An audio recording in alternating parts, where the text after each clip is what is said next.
guys, welcome back to my channel. Today I'm going to be doing an assumptions part 2. I did an assumptions part 1 like about a month ago and I got so many repeat questions or assumptions. If I don't answer everything today, it's probably because it's in that one, so go check it out. Also, I want to say a big thank you to Scentbird for sponsoring this video. Scentbird is a fragrance subscription service and I actually love them and really actually use it, so I'm excited to share it with you guys, but just wanted to disclaimer, there is a sponsored portion of this video. Let's see, now to the assumptions part of the video.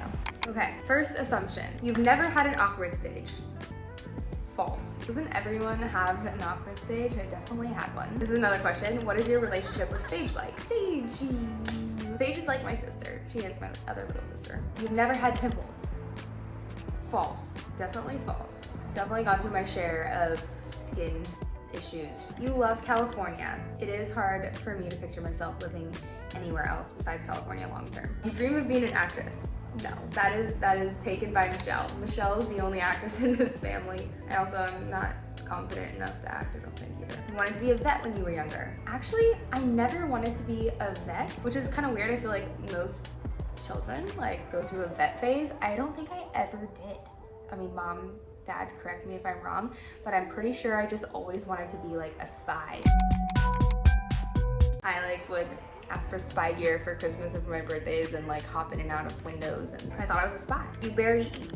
You know, I really just listen to my body. I feel like some days I eat a lot, some days I don't eat a lot at all. I actually, growing up, had a ton of stomach issues. I had to get an endoscopy at one point. It's like a camera down your throat basically, where they look at everything, and I had like ulcers. I have a lot of food intolerances, so I'm really aware of what I eat because I have to be or else I feel miserable. I love food, but if I eat too much of certain things or certain things at all, I will feel really sick. So not an assumption, this is a question someone said. They said, how do you balance school and work? So happy because I'm actually not in school anymore. Balancing school and work. When I was in school, there were definitely some busier times than others. I think I balanced it honestly just by not having a ton of free time. I would take my computer with me absolutely everywhere, especially when I was traveling a lot. I would do homework in planes, in cars. There were occasions where I had to take my computer to like a friend's party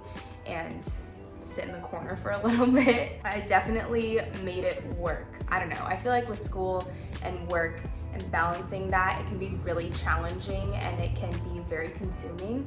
But the thing that always made me feel better is that with school, there is an end point, so you can see the finish line until you hit it. It's just like pushing through and knowing that that isn't gonna last forever. School does end. That kind of made it easier for me pushing really hard through certain times because I knew that there was an end date. This one is, you are happy with how your life has evolved post-bachelor. You know, I am really happy with how my life is right now. I think kind of touched on this in my last assumptions video, but it's funny, I feel like my life is in two different segments. Kind of, I have pre-bachelor and post-bachelor life, and it is so different post-bachelor, but also it's not necessarily different in a bad way. I just think there's a lot of changes and adjustments that had to be made, and there was a lot to get used to, and I think there was a lot of good things that came out of Bachelor, also a lot of challenging things. I don't have any regrets. I feel like there's a reason everything happened, as cliche as that sounds. Growing up, you were spoiled rich. I actually had so many assumptions about me being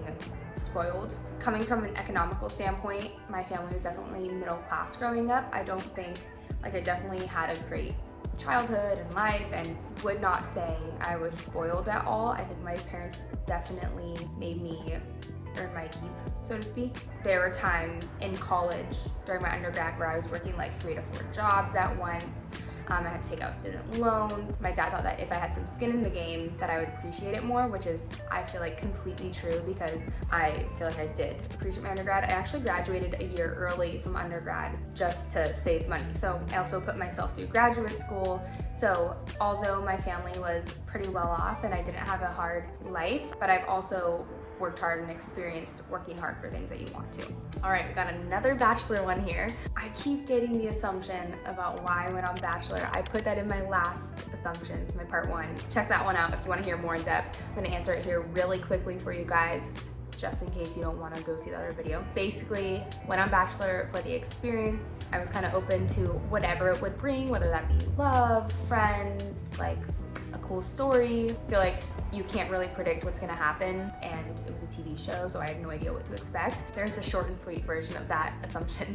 How about this one? You seem to care so much about what people think of you. You know, sometimes it's not even that I care what people say or think about me. I tune out a lot of things. I think going through the process of being put in the spotlight in any way kind of opens up your life to so much critique by people. People have opinions on literally everything about your life, on your family, relationships, on your appearance, like what you eat. I don't know, people just like want to comment on everything. It's not really me caring what people think, but me kind of learning how to manage people having opinions on everything. You know what I mean? You're keeping your dating life private.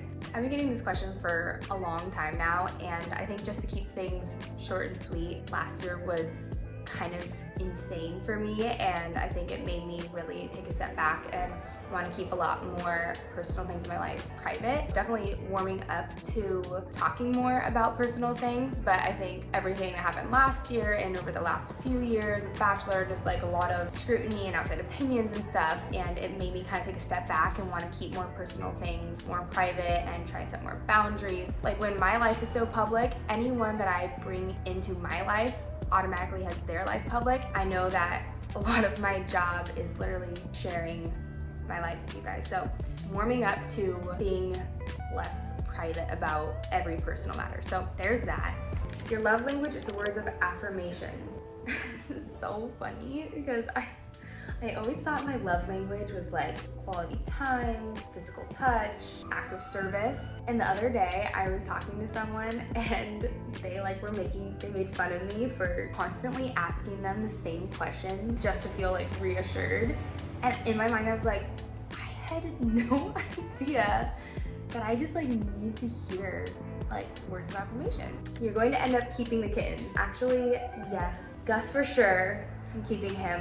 I would also keep Perla, but Gus and Axel are like buddies, and I cannot have 3 cats, and I'm keeping Axel and Gus together. So Perla's still up for adoption. I'm gonna put the link below if anyone's interested. I'm just gonna like quickly talk about how cute she is. She is the cutest, sweetest, like just like perfect little lap kitty. She just wants to be like on you all the time, and she's like spunky, funny. So if you're interested, DM me or fill out the application. Okay, so I told you guys that I was gonna talk a little bit more about Scentbird, which is the fragrance subscription service that I mentioned earlier, and so I'm gonna do that now. It's a fragrance subscription service, and you get the opportunity to shop from like 600 different brands. Okay, so basically every month Scentbird lets you pick a new fragrance to try out for the month, and for like $16. And they send you, it looks like this, comes in a cute little container, and this is how much perfume you get every month. It's like actually a lot. I think it's like 140 sprays in this thing. It will last you all month long, and instead of buying a full bottle of perfume that you're not sure that you want, you have this subscription where you get a new perfume every single month, and you're just gonna keep trying out different brands, different perfumes, different fragrances that you want. Oh my gosh, this one smells so good. This is the La Vanilla. It's vanilla coconut. You can also upgrade to get 2 to 3 products a month and try out 2 to 3 different fragrances if you want. I know that perfume is so expensive, so it's nice that you get to try out a bunch of different kinds and know what you like before you commit to buying a full bottle. I actually have 5 different fragrances that I've been trying out this month. I got Chloe, Marc Jacobs, Rume, and La Vanilla, 2 different types of La Vanilla. They have a quiz that you can take, and it will kind of take your preferences, what you like and don't like, and come up with a completely personalized fragrance for you. And I have a code for you guys. It's Cassie30 for 30% off, and I think that's like $11 for your first month. So definitely go check them out. I'm gonna be putting it below for you guys if you want to try out Scentbird. Okay, so I feel like that is all the assumptions that I can handle today. It's actually really fun filming these. I know I said this earlier, but I feel like it's kind of like a miniature therapy session when I do this, because I'm like, oh, I didn't realize somebody thought this about me. How can I self-reflect and dig deeper into my psyche and figure this out about myself? Like, do I come across that way? It's very interesting. Maybe I'll be doing a part 3. I don't know. Let me know if you guys enjoyed it. If you have any questions, comments, ask me below, and don't forget to like and subscribe. All right, you guys, I will see you next week. Thank you for watching.